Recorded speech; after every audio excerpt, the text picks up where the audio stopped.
פה נוכחות כל כך גבוהה של סטודנטים וסטודנטיות. ברוכים הבאים לכנס השנתי שלנו על שם פרופסור דן כספי. אני רוצה להתחיל בלזכור ולהזכיר ולא לשכוח, ואני מקווה שאנחנו בתחילתה של תקופה שבסופה כל החטופים והחטופות שלנו יחזרו הביתה. זאת הזדמנות טובה תמיד להדגיש את זה, ואני מקווה שבקרוב נראה את כולם פה איתנו. הסמינר הזה שאנחנו מקיימים כל שנה, הכנס השנתי שאנחנו מקיימים כל שנה לזכרו של דן, מהווה מבחינתנו הזדמנות לא רק לעסוק בנושאים חשובים שנמצאים על סדר היום הציבורי, שאנחנו כמובן נדבר על זה בהמשך, אלא גם להוקיר את פועלו של קולגה, חבר, ומי שהקים את המחלקה לתקשורת באוניברסיטת בן גוריון.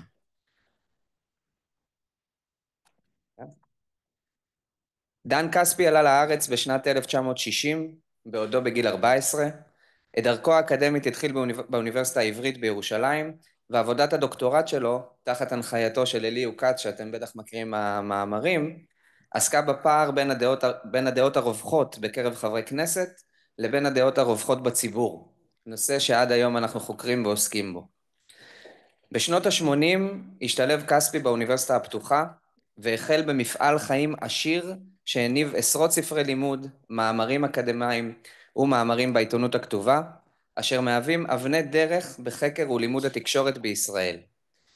גם אתם, במחלקה שלנו, אנחנו כל הזמן עושים שימוש בתכנים של כספי, וזה חלק בלתי נפרד מהסילבוס של קורסי בחירה וחובה, וכמעט כל הסטודנטים במחלקה לתקשורת לומדים את הכתבים של דן במהלך התואר, וזה נכון גם לרוב תלמידי התקשורת בישראל. בשנת 2000 דן חוזר לבאר שבע, שזאת העיר שאליה הוא עלה, והוא מקים את המחלקה לתקשורת באוניברסיטת בן גוריון. בניגוד ללא מעט אקדמיים, פועלו של דן לא היה מוגבל לזירה האקדמית בלבד, הוא היה הרבה יותר מאקדמאי, הוא היה אינטלקטואל ציבורי אמיתי, אדם שהאמין שכחוקר תקשורת ביכולתו לתרום ולהשפיע על השיח הציבורי בישראל. במשך שנות חייו פרסם מאות מאמרי דעה בעיתונים מובילים, ומאמריו התמקדו בנושאים שמעסיקים אותנו גם עתה. דן היה מתנגד חריף לקשרי הון שלטון, והתריע בפני העלייה של ברוני התקשורת ותאגידי תקשורת בבעלות משפחתית. בנוסף, דן נלחם נגד בעלות צולבת של גופי תקשורת, והתריע מפני ההפרטה של ערוצי התקשורת בישראל. פועלו של דן קשור אדוקות לנושא שלנו היום, שכן דן היה חבר בוועד המנהל של רשות השידור, וספרו הנודע סליחת הקלה עסק בדעיכתה של רשות השידור והחשיבות הרבה של שידור ציבורי, כזה שאינו ממומן מכיסים פרטיים ואינו מעשיר כיסים פרטיים, אלא מעשיר את עולמם של אזרחי ישראל בצרכני התקשורת. דן ביקר לא פעם את רשות השידור, לא מתוך כעס, אלא מתוך אהבה ואמונה עמוקה בערכי השידור הציבורי. קולגות שהכירו את דן יתארו אדם חריף בעל לשון חדה, שלו היה עומד כאן כיום, ודאי היה סוחף את כולנו ומשכנע אותנו ששידור ציבורי הוא מאבני היסוד של חברה דמוקרטית. אנחנו רוצים לנצל את ההזדמנות ולהודות גם לדן זיכרונו לברכה וגם למשפחת כספי על תרומתם הייחודית למחלקה לתקשורת ועל תמיכתם במחלקה גם היום. והבאנו להם שי קטן, זה הזמן למחיאות כפיים.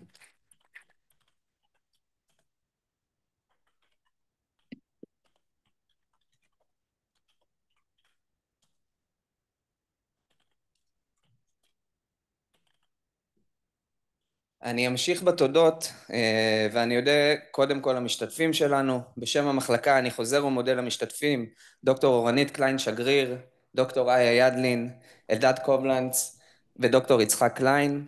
תודה גם לשותפים לארגון, ובראשם למפיקת הכנס שני בלושטיין, סטודנטית שלנו לתואר שני, לרכזות המחלקה שרון טולדנו שאין בלתה, לקרן וללאה. תודה לבר שעוזר לנו בשידור הכנס, וכמובן למשפחת כספי. תודה גם לפרופסור עמית שכטר שלא נמצא איתנו היום, אבל עזר מאוד בחשיבה על האירוע הזה ועל השאלות שנשאל בו. וכמובן תודה רבה לפרופסור צבי רייך על הנכונות להנחות את האירוע ולהוביל את הדיון. אז ממש תודה לכולם ובהצלחה. צהריים טובים לכולם. סטודנטים, חברים, משפחת כספי. במלאת עשור להקמת תאגיד השידור הציבורי כאן, לא היה לנו ספק לרגע שזהו האירוע שאותו נקדיש השנה לכנס דן כספי, שהולך והופך למועד בלוח השנה התקשורתי בישראל. מאז הקמת התאגיד, ולמעשה עוד לפני, השידור הציבורי עומד במרכז של סערות פוליטיות ורגולטוריות וניסיונות להשתלטות פוליטית שהולכים אחורה עוד לימי רשות השידור. עם הזמן יש מעורבים בו פוליטיקאים בכירים יותר ויותר, בהם ראש הממשלה בנימין נתניהו, שאמר שתאגיד השידור בכלל חמק לו במהלך צוק איתן, או שרת התחבורה שהונצחה בביטוי האלמותי מה שווה השידור הציבורי אם אנחנו לא שולטים בו. כשבאים לדון בצורך בשידור ציבורי, ופה אני רוצה טיפה משפט אחד של מסגור אקדמי, כשאנחנו באים לדון בשידור ציבורי ובאופיו ובהצדקות לו, חשוב לזכור שאנחנו נמצאים בעידן רביעי מבחינת הצורה שאנחנו חושבים על שידור. אם העידן הראשון היה עידן השידור של ערוץ אחד, גם בארץ וגם בעולם, אחריו בא עידן רב ערוצי של כבלים ולוויין, בעידן השלישי היה עידן הכאוס האינטרנטי שבו שידרו על גבי האינטרנט וזה התחרה בשידור הרב ערוצי, ואילו כיום אנחנו בעידן רביעי שהוא עידן הפלטפורמות. העידן הזה מתאפיין בכך שהתקשורת כולה מתכנסת סביב פלטפורמות שנשלטות על ידי מספר קטן של שחקנים גלובליים, אפל, מייקרוסופט, אמזון, מטא ואלף בית, שבראשם עומדים מה שלאחרונה זכה לכינוי ברוליגרכים, כן, ברוליגרכים לשון brother ואוליגרך. על גבי הפלטפורמות האלה מועברים תכנים שונים, בהם תכנים שקריים ופוגעניים, שמיוצרים בין היתר על ידי אנשים פרטיים, וגם על ידי מכונות שמתחזות לאנשים פרטיים, עם נכונות פוחתת של הפלטפורמות להתערב בטבעם של התכנים הללו. על רקע זה, במהלך הדיון יעמדו היום, במרכז הדיון יעמדו 6 שאלות, שאותן ניסחנו בעזרתו אדיבה של פרופסור עמית שכטר, והעברנו אותן מראש אל המשתתפים. אני לא אקרא, אתם יכולים לקרוא בעצמכם, אני רק ארחף בזריזות, האם צריך שידור ציבורי, במידה שצריך, מהו הדגם הנכון לו, באיזו שיטת מימון הוא ימומן, האם מתאים שהוא יתחרה עם ספקים של תכנים מסחריים כמו על רכש פורמטים, על טלנטים, או שעדיף שיעמוד בצד, איזה תפקיד יש לו אם בכלל בתחום היצירה המקומית, ומה יהיה הקו הביקורתי, באיזה מידה מותר ומצפים שיהיה הקו הביקורתי של אותה רשות שידור. אנחנו נפתח בסבב עמדות של כל אחד מהאורחים, ואז נאפשר להם בסבבים הבאים להגיב זה על דברי זה וזו על דברי זו. ארבעת המומחים שזימנו הם דוקטור אורנית קליין שגריר, מרצה בכירה בחוג לפוליטיקה ותקשורת במכללה האקדמית הדסה ירושלים. היא חוקרת בין היתר את השידור הציבורי, ובעברה עבדה בעצמה ברשות השידור בתפקידי הפקה שונים. דוקטור איה ידלין, מרצה בכירה בבית הספר לתקשורת בבר אילן, חוקרת מדיה דיגיטליים. היא מתמקדת במחקר על הרחבת מפעל השידור הציבורי בישראל לאפיקים מגוונים ומגוון בשידור הציבורי. אלדד קובלנץ, מייסד תאגיד השידור הישראלי ולשעבר מנהל גלגלץ ומנכ"ל הטלוויזיה החינוכית. ודוקטור יצחק קליין שהוא עמית בכיר במכון קהלת. אני רוצה משפט אחד על דוקטור קליין. כשהכנס הזה אורגן אז קצת ככה הסתכלנו ואמרנו מה היה דן כספי אומר על הזמנה של דוקטור יצחק קליין, איש מכון קהלת לפה. האם הוא היה רוצה לתלות אותנו בשם האהבה שלו לשידור הציבורי, או שהוא היה אומר לנו לא, בחופש ביטוי יהיה מעניין להזמין את דוקטור יצחק קליין. יצחק חיבר את מסמך הרגולציה של שידור אודיו-ויזואלי ומסחרי בישראל יחד עם ניקולאי טליאסניק. הזמנו אותו למרות הביקורת הנחרצת של רבים נגד קהלת, כיוון שלדעתנו הוא אולי היחיד היום שמנסח עמדה ימנית אידיאולוגית בתחום מדיניות השידורים ולא סתם מחטפי כוח. יש לו דוקטורט ב-International Security באוניברסיטת הרווארד, הוא פרסם פה מאמרים על המשק הישראלי אחרי עלייתו ארצה, ושימש יועץ בהתנדבות לפרויקט חוקה בהסכמה. מ-2012 הוא ראש מחלקה בפורום קהלת בתחומי המינהל הציבורי. לאחרונה הוא פרש לגמלאות ומתנדב כעמית בכיר בפורום קהלת וכעמית מחקר במכון משגב לביטחון לאומי. אז נתחיל בשאלות לפניכם, ראיתם אותן, בבקשה אלדד, 5 הדקות שלך. השאלה הראשונה היא האם צריך שידור ציבורי, נכון? כן. אני אפרט. באקוסיסטם של שוק התקשורת צריכים להיות, במנעד הזה צריכים לשייט גם גופים שהמנוע והזכות לקיומם הוא המנוע, אני קורא לו המנוע של האקסל, המנוע הכלכלי, ירצו יקנו, לא ירצו לא יקנו, והשוק החופשי ישפוט, ומי שישרוד ישרוד, ומי שלא, כמו באבולוציה, ניפרד ממנו. עכשיו, זה חלק מדוקטרינה שלמה של דיונים שפה מלומדיי הרבה יותר מיודעים ויש להם הרבה יותר ניסיון בעניין הזה, אבל הדיון של מה צריך להיות מופרט ומה צריך להיות ממומן על המדינה הוא לא אקסקלוסיבי לתקשורת, אוקיי? ובעיניי תוכן והוא מוצר שיש בו כשל שוק. אני אסביר, בטח במדינה קטנה כמו ישראל אין שום הצדקה ליצירת תוכן ישראלי מורכב, כי כלכלת התקשורת עובדת על מוניטיזציה של התוכן, כלכלת התקשורת הפרטית. כלומר, ואם עוד יותר נשטיח ונחדד את זה, זה כמה אנשים אתה מסוגל להושיב בנקודת זמן ספציפית מול הקופסה בסלון, כן, מול הטלוויזיה. עדיין הכלכלה של רוב הברודקאסטרים בישראל היא כלכלה ישנה, של באמת של מוניטיזציה של תוכן שמשודר בריל טיים, בזמן אמת. זה עובר שינוי, אבל עדיין זה הבסיס. ויש רק 2 מוצרים שמסוגלים להושיב המון אנשים מול המסך. אתם יודעים מה הם 2 המוצרים?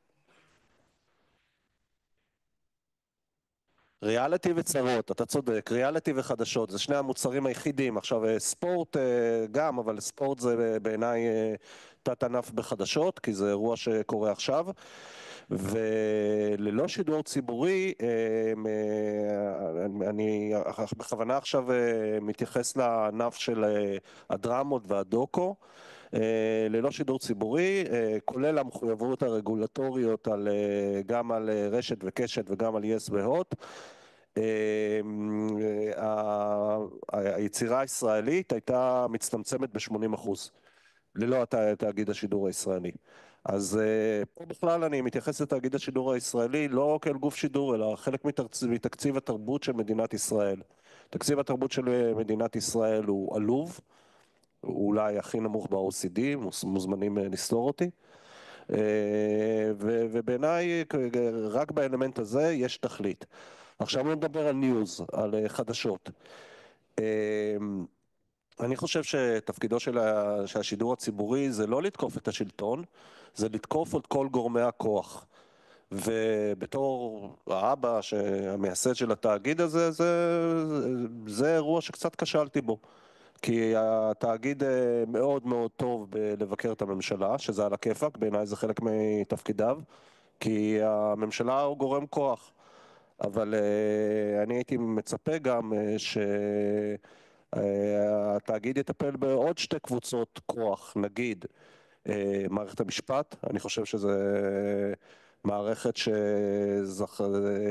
שזכתה לאתרוג רב מדי במרוצת השנים, והעיתונאים עצמם, שגם כמו בכל קבוצה, רוב התופעות בעולם מתפלגות נורמלית, יש הרבה בסדר, מעט מעולים ומעט גרועים, ואני חושב שבהיבט הזה, בהיבט החדשותי הזה, התאגיד לא עושה עבודה מושלמת.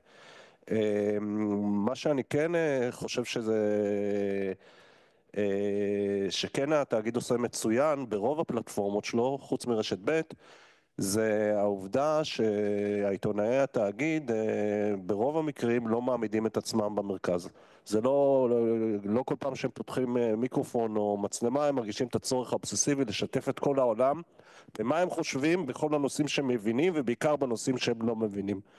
אז, ומבחינה הזאת התאגיד גם זוכה בכל סקר לאמון הכי גבוה בציבור הישראלי, לגבי התכנה ולגבי האובייקטיביות שלו ולגבי הגיוון. זהו. אנחנו נחזור אליך. דוקטור רונית קליין, שגריר בבקשה. כדי לענות, תודה. לפני שאני מתחילה, אני רק רוצה לומר שהפעם האחרונה שהייתי פה בבן גוריון היה בהזמנתו של פרופסור כספי. הוא הזמין אותי לבוא לדבר פה בסמינר המחלקתי, ואני שמחה לראות אתכם פה היום. כדי לענות על השאלה אם צריך שידור ציבורי או לא, אני רוצה לצטט מדבריו של שר התקשורת מהליכוד, לא הנוכחי, גלעד ארדן. והוא אמר ככה בכנסת, הוא אמר: במדינה עם כלכלה קטנה וריכוזית כמו שלנו, כאשר כלי התקשורת הפרטיים נשלטים על ידי בעלי אינטרסים כלכליים ומסחריים, ואנחנו חברה רב תרבותית ויש כשלי שוק לשידור הפרטי המסחרי שבדרך כלל לא מחפש לשקף דווקא את המיעוטים או הציבורים החלשים, אז במדינה כזאת יש חשיבות אפילו הרבה יותר גדולה לכך שיש שידור ציבורי חזק, רלוונטי, משפיע, שבאמת משקף את כל חלקי החברה הישראלית. גלעד ארדן מהליכוד אמר את זה בדבריו, יש לו עוד כמה ציטוטים מאוד יפים שאפשר לקרוא אותם גם. אבל אני רוצה קצת לפרק את העניין של כשלי שוק, אלדד התחיל לדבר על זה, ואנחנו יודעים ממחקרים באמת ארוכי שנים כבר שהרבה מאוד פעמים תחרות בשוק התקשורת לא מביאה מגוון של תכנים, אלא מביאה בעצם עוד מאותו דבר. עוד מאותו דבר, כלומר, בדיוק כמו שאלדד אמר, עוד ריאליטי, עוד חדשות, כל מה שמושיב אותנו ליד הטלוויזיה. עכשיו, אין לי שום דבר נגד ריאליטי, למרבה הצער, עבודת הדוקטורט שלי עסקה בתוכניות ריאליטי, וזה בסדר גמור, אבל זה לא מספיק. אנחנו צריכים עוד כמה דברים. ולכן אנחנו צריכים בעצם מישהו שישקיע כסף בדברים שלא מביאים רייטינג מיידי ורב כל כך, כמו תוכניות ריאליטי למשל. למשל תחקירים. תחקיר זה דבר יקר, זה דבר ממושך. גוף פרטי מתקשה להשקיע בדבר כזה, וזה גם לא מביא לפעמים את הרייטינג המצופה. התחשבות באינטרסים של הבעלים של אמצעי התקשורת. התחשבות במפרסמים. האם אנחנו מעלים תחקיר באמצעי תקשורת ששייך לבעלים של קוקה קולה, האם יש סיכוי שיעלה תחקיר כמו שעלה בתאגיד למשל, על הזיהום של הבקבוקים, בקבוקי הפלסטיק של קוקה קולה? ניחוש שלי סיכוי קטן. כך שעדיין אנחנו צריכים. האם אנחנו נראה תחקירים נוקבים על הבנקים, שהם המפרסמים הגדולים, נראה אותם בגופים מסחריים? קשה, ואפשר להבין את הבעלים אפילו של האמצעי התקשורת המסחריים. האם יש סיכוי שכלי תקשורת מסחרי ילמד אותנו או יסביר לנו מהי קרן כספית, איך להוריד עמלות בבנקים, איך בודקים תנאים של משכנתה? אני הבאתי ממש כמה דברים קטנים ככה שהפודקאסט חיות כיס עושה. מה לגבי תרבות ישראלית, יהודית, מורשת? מי יפיק את התכנים האלה? אפשר לחשוב על כל מיני דוגמאות. מי יתחזק ויעשה דיגיטציה של הארכיון של רשות השידור לשעבר? זה באמת סוג של היסטוריה ישראלית חד פעמית, אין לנו תחליף לדבר הזה. למה שגוף פרטי ישקיע בדבר הזה? והתאגיד עושה עבודה מאוד מאוד גדולה בנושא. טלוויזיה חינוכית, אני שומעת מהורים עם ילדים קטנים שהם מרגישים נוח שהילדים שלהם יושבים מול תכנים של הטלוויזיה החינוכית, וכל מי לא ראה לאחרונה תכנים של הטלוויזיה החינוכית החדשים שווה, דברים באמת יפים. אני רוצה רק להגיד עוד משהו לגבי העניין של עידן דיגיטלי וריבוי פלטפורמות וכן הלאה. כן, אנחנו בעידן חדש, אנחנו בעידן של ריבוי פלטפורמות, ובכל העולם כבר אנחנו לא מכנים את השידור הציבורי שידור ציבורי public service broadcasting, אלא public service media, כי מדובר באמת על הרבה מאוד פלטפורמות שדרכן התכנים של המדיה הציבוריים עוברים לקהל, ודווקא עם התאגיד יש סיפור מאוד מעניין. התאגיד הכריז על עצמו כדיג'יטל פרסט, כאילו שהם ישימו ככה במוקד את העניין הדיגיטלי, והם קיבלו עזרה שהם לא ציפו לה. במשך יותר משנה וחצי הם לא קיבלו את ערוצי השידור המסורתיים לידיהם בגלל כל מיני עניינים פוליטיים, ורשות השידור המשיכה להחזיק, ובמשך יותר משנה וחצי הם העלו תכנים רק לדיגיטל, רק לפלטפורמות הדיגיטליות, ובכך בעצם נוסדו כדיג'יטל פרסט. תודה רבה. דוקטור איה ידלין. שומעים? שומעים. 2 שוקופאי? אני חייבת. טוב, אני אענה בקצרה, כי כבר אמרו די הרבה ממה שהתכוונתי. שאלה 1 ועוד. שאלה 1 ו2, על עידן הפלטפורמות, להמשיך את מה שאורנית התחילה להגיד.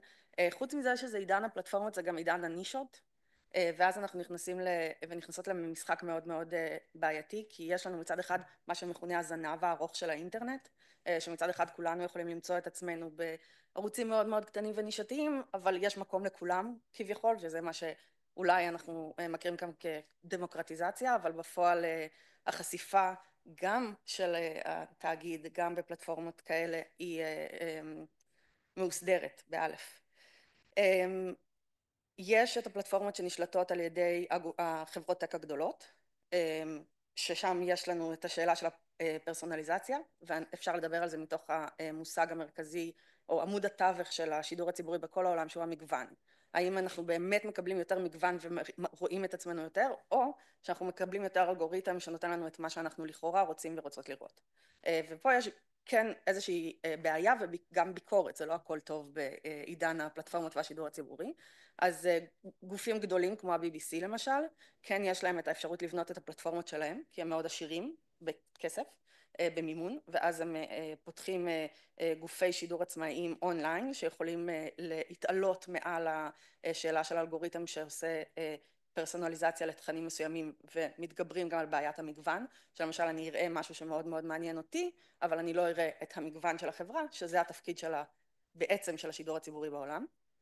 מצד שני, יש את הגופים הקצת יותר עניים במרכאות, שהתאגיד, מה לעשות, נחשב בתוכם, על אף שהוא מאוד מאוד מאוד דיגיטלי, הרבה מהתכנים שלו מועלים לא לאתר ולא לכאן בוקס, אלא ליוטיוב ולסושיאל מדיה, פייסבוק וכאלה, שאנחנו יודעים שהם בעיית האלגוריתם שם היא גדולה. אז אנחנו בעצם בהקשר הזה, בשאלה הזאת, לא צריכים לשאול מה קרה לשידור הציבורי, אלא איך אנחנו יכולים להבטיח שהשידור הציבורי בעידן הפלטפורמות עדיין משמר את ערכי הליבה שלו, שמגוון ואוניברסליות זה אחד מהם, שהם מאוד חשובים לנו כיום. כן נאמר שאנחנו באמצע מחקר של מגוון בייצוגים, ובאופן מפתיע דווקא האינטרנט מאפשר ייצוגים שלא היינו מצפים להם. אמנם נשים עדיין מיוצגות פחות, גם בתכנים האינטרנטיים, אבל של התאגיד, יש לומר, אבל למשל תוכן עם השפה הערבית, בפלטפורמות אינטרנט שלהם, וייצוגים של קבוצות שאנחנו, למשל הקהילה ההומו-לסבית, שלא נזכה לסוג כזה של ייצוגים בריאליטי בערוצים המסחריים. שאלה 4 ו5 היא שאלת גם ייצוג, אבל גם הסדרת שוק, שכבר קצת דיברו עליהם, אבל אפשר לחזור ולשאול האם באמת כל אחד יקבל את הייצוג של עצמו, שזה משהו שאולי השידור הציבורי לא עושה מספיק טוב היום, אם אנחנו רק רואים את עצמנו שוב ושוב ושוב אונליין, או מקבלים גם את הייצוגים של אחרים, ואיך אפשר לשלוט בזה. הם עושים עבודה יותר טובה מהערוצים המסחריים.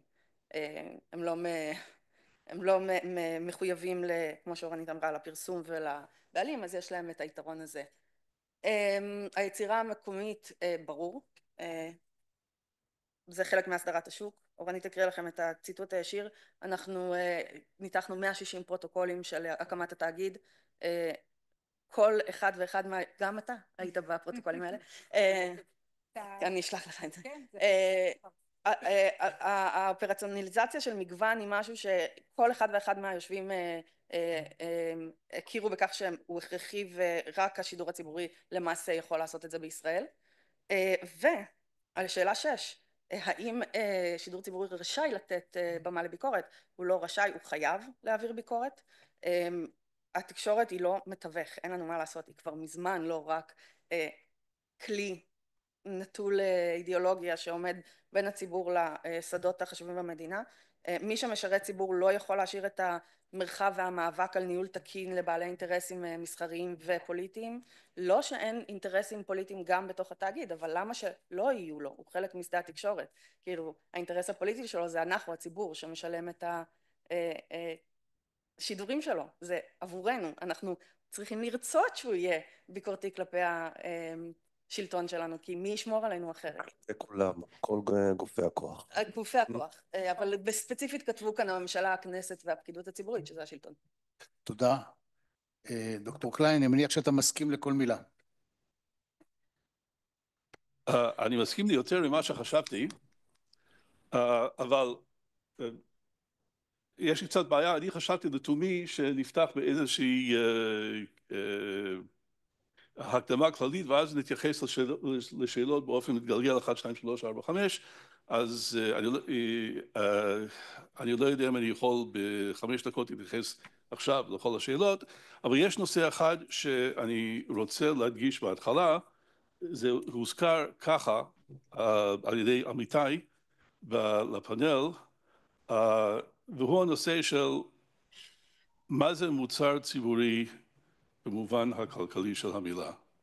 לא עלה עכשיו משוואות על הלוח, אבל אחד המאפיינים של מוצר שכלכלנים מתייחסים אליו כמוצר ציבורי, הוא שברגע שמישהו יוצר אותו, אי אפשר לגבות תשלום מהצרכן. לא ייכנס לכל ההשלכות של הדבר הזה, אבל אתם תבינו שבעידן הטכנולוגי קודם, בעידן של מעט ערוצים בשידורי ברודקאסט, אז זה היום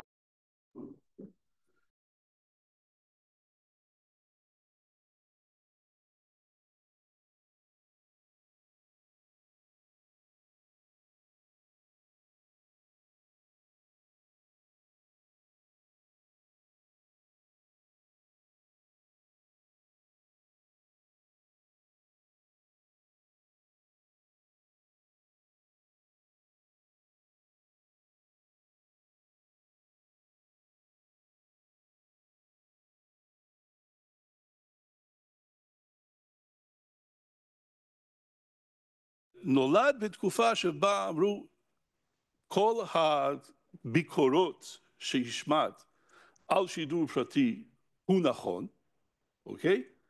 ולכן כדאי שיהיה מוצר שעוסק בתקשורת בתכנים בצורה אחרת. הטענה שלי היא שהעידן הזה עבר מזמן, אוקיי? המהפכה הדיגיטלית היא גם מהפכה כלכלית בשוק התקשורת, בכך שאפשר עכשיו לצרוך או בחינם או בתשלום מגוון רחב מאוד של תכנים, של מוצרי תקשורת, שיוצר שוק לאנשים שרוצים לצרוך מוצרי תקשורת מסוימים. את צודקת, רוב האנשים, מה שמעניין, או אתה אמרת, שמה שמעניין אותם אולי זה ריאליטי במובן הנחות של המילה, אבל מי שרוצה לצרוך תוכן יותר איכותי, לא אומר תוכן בהכרח ניטרלי, יכול, אני יושב פה ושומע, אני צורך את כל מידע שאת הזכרת, פרופסור קליין, בפרטי, מספקים, לא ענקי המשק, או גופים פרטיים שפועלים באופן מסחרי, או גופים של לא כוונת רווח, בכל אחד מהתחומים שאת הזכרת, ולא דרך תאגיד השידור. אז אני חושב שההצדקה הכלכלית לשידור ציבורי עבר מן העולם. אוקיי, אני רוצה לחלק בין שני סוגים של תוכן. אחד הוא תוכן של חדשות ואקטואליה, אוקיי? וכאן אני אומר בצורה, לא אמרתי את זה בנייר, עכשיו אני אומר את זה, כאן אני אומר שבצורה חד משמעית, אני לא חושב שיש הצדקה למימון ציבורי לחדשות ואקטואליה. לגבי... מדוע? סליחה? בגלל ש... הרי אתה לא תושיב אנשים לפני המסך בכוח כדי לצרוך חדשות דווקא של התאגיד, או דווקא של 12, או דווקא של 14, רחמנא ליצלן. אנשים פועלים לפי הטעם שלהם, ואם אני מחפש דברים בטעם אחר, אז אני אצרוך את התוכן הזה, אני או אתם או מי שלא. עכשיו לגבי מה שאפשר לכנות יצירה תרבותית, אני כשמרן, לא ליברטריאן, כשמרן קשה לי אישית למצוא את ההצדקה למימון ציבורי לתרבות, אבל אני לא הולך לדחוף לכם את העמדה הזאת עכשיו, אוקיי? אני חושב שיצירה תרבותית היא אחרת, ואני יכול לראות טענות למימון ציבורי של הדבר הזה, אבל אני לא חושב שבשביל זה צריכים גוף ציבורי כמו התאגיד, ואני אפרט בהמשך. 100%, אנחנו עוד נחזור אליך בהמשך. אנחנו קצת דיברנו בסבב הקודם באופן כללי, והייתי רוצה שבסבב הזה, שהוא יהיה יותר קצר, כל אחד 3 דקות, להיות יותר קונקרטיים, לדבר יותר על תכנים, על תוכניות, על סדרות, על דברים קונקרטיים. בסבב הזה הייתי רוצה לשמוע ממך, אלדד, ממה אנחנו צריכים להיות במיוחד מרוצים, אלו דברים שאנחנו יכולים לראות בתאגיד כיום, וכשנגיע אליך בסיבוב, ממה אתה כל כך מרוצה בערוצים המסחריים שמצדיק את זה שאנחנו לא צריכים שידור ציבורי. אלדד, בבקשה. אני מאוד מרוצה, שני הדברים שאני הכי מרוצה מהם זה הרדיו באופן כללי והטלוויזיה החינוכית, כי אני חושב בוא נתחיל מהטיעון הכמותי, רשת ב' היא תחנת האקטואליה הכי מואזנת בישראל, אז למרות שאין שם את המוטיבציה לשנע הקהל, זו התוצאה. גלי צה"ל הובילו במשך המון שנים על רשות השידור, והתאגיד הפך באמת גם ברמה הכמותית, באקטואליה, במקום שעוד יש בו לקות יחסית, בטח בטלוויזיה, למוביל. לאריה גולן בבוקר יש יותר צרכנים מאשר ליונית לוי ב8 בערב, מדי יום. עכשיו, והדבר השני שהוא יצירה קרובה למושלמת זה החינוכית, כי זה באמת, זה מוצרים ברמה, שוב, איך מודדים רמה סובייקטיבית, אבל זכותי, אז אני אציין שבאמת זה תכנים שהצליחו לפצח, גם להיות מאוד איכותיים וגם מאוד נגישים. סדרות כמו שקשוקה ולבד בבית וקרמל, זה מיליוני צפיות, באמת בכמויות היסטריות. אני יכול עכשיו להגיד גם הדברים שאני לא מרוצה מהם, או שזה בסבב הבא? יש מלא, כן? אני רק רוצה לתקן ולומר שתמיד שילמו עבור השידור הציבורי, זה לא שזה היה לא בתשלום, אתה אמרת זה היה לא בתשלום, אבל זה תמיד היה בתשלום, הייתה אגרה, עכשיו יש לנו סידור אחר, אבל זה תמיד היה... זה תשלום, זה משהו אחר. אוקיי. ממה אני מרוצה בתאגיד? אני חושבת שבתאגיד עשו עבודה מאוד מאוד מרשימה עכשיו דווקא במלחמה, קרן נויבך עם הסיפור של התצפיתניות, כל העניין של היום שאחרי, אני חושבת שזה משהו שכולנו, בלי קשר אם אנחנו חושבים שתרבות זה דבר חשוב או לא, אני חושבת שזה הרבה מעבר לתרבות. זה תיעוד, זה היסטוריה, זה בעצם הבסיס המשותף של כולנו, אני חושבת שהם עשו עבודה מאוד מאוד יפה. אני חושבת שכל מערך הפודקאסטים שלהם מאוד מרשים, לומדים ממנו הרבה בצורה קלה ופשוטה, והרבה מאוד סדרות דרמה חשובות כמו שעת נעילה, המזח, כן, ואפילו טהרן.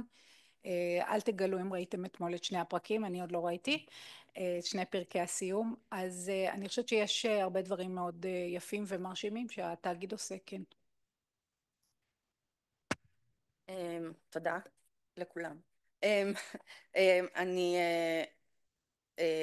מרוצה מהעובדה שהתאגיד מאפשר עבודה בתקופה גואה של פוסט אמת ופייק ניוז, שהאינטרנט לא מאפשר לנו לסנן אותם בצורה מלאה, אין לנו לא את היכולות הדיגיטליות כחברה ולא את האוריינות בצורה פרטית לעשות את הדברים האלה, והעבודה שנעשית בתאגיד היא עבודה עם אתיקה מאוד גבוהה ומאפשרת לנו צרכנות תכנים שלא מתאפשרת לנו לא בשידור המסחרי ולא באינטרנט.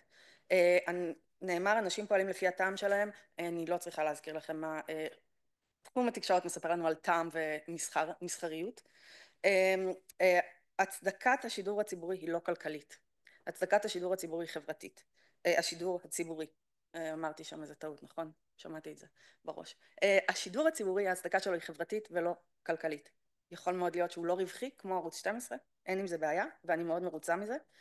כי הם נותנים אפשרויות, מעבר לתוכן שדיברנו עליו, הם נותנים אפשרויות שידור במסגרת עבודה, הם נותנים אפשרויות שידור במסגרת צרכנות ובמסגרת חברתית לקהילות שלעולם לא יקבלו את האפשרויות האלה בשידור הציבורי, בשידור המסחרי, סליחה. לא רק במה שאנחנו בסופו של דבר רואות בחינוכית או רואים או שומעים בפודקאסטים, אלא גם מבחינת ההעסקה של האנשים האלה. מבחינת הגל השקט שהשידור הציבורי משדר עבור קהילת שומרי המצוות והדת. שידור המונדיאל שהיה מונגש למי שאינו יכול לצפות בטלוויזיה, היה שידור ברדיו שמלווה את המונדיאל עצמו. תכני חדשות שעברו הנמכה קוגניטיבית סביב הבחירות שלא היו בשום מקום אחר בישראל, באף ערוץ מסחרי לא עשו את הדבר הזה, ולאנשים שזקוקים להנמכה קוגניטיבית גם יש זכות להצביע ולבחור ולבחור. הנגשה, סליחה. הנגשה קוגניטיבית זה שהמורכבות של הטקסט לכאורה מונמכת, כדי שאנשים שאין להם את היכולת לצרוך מורכבות לשונית וסמלית יוכלו גם לצרוך את הטקסטים. אם אני לא טועה, זה סעיף 7 או 8 בחוק השידור הציבורי, מבטיח העסקה הוגנת לקהילות האלה. אלה דברים שלעולם לא נראה בשידור המסחרי. כן, כטוקניזם, היום שמים חיילים עם רגליים קטועות בפרסומות, בכל מיני דברים מסחריים, אבל כערך, המגוון כערך והפנייה לא רק בתוכן אלא גם באפיקים, בהעסקה ובאפשרויות לכלל האוכלוסייה בישראל ובעולם, זה משהו שהוא אין אותו מחוץ לשידור הציבורי. תודה רבה. דוקטור קליין, עד עכשיו איבדת התנגדות לשידור הציבורי ברמה העקרונית. השאלה היא, אתה נחשף לתכנים, אתה מרוצה מהם, אתה סובל כשאתה רואה אותם? טוב, אני הייתי מעדיף שלא תגיע לשאלה של התרשמות סובייקטיבית, כי אני לא חושב שזה מן העניין. אבל היות ושאלת, אני אקדיש לזה 60 שניות, אוקיי? הדבר ראשון, יש לי תואר במדעי המדינה, אני לא צורך חדשות בטלוויזיה מאף אחד, לא מ-11, לא מ-12, לא מ-13, לא מ-14, לא מ-24, וזו החלטה מקצועית. אני מעדיף לצרוך את החדשות שלי קרות, למחרת בבוקר, מן הכתב ולא ממישהו שמדבר אליי ישירות, או מנסה לדבר אליי ישירות, ומכמה מקורות בבת אחת, אוקיי? ממה שאני חשוף לתאגיד, אני מאוד לא מרוצה. לפעמים אשתי ואני פותחים את החדשות של החדשות של התאגיד, בדרך כלל אנחנו סוגרים אותן תוך 60 שניות.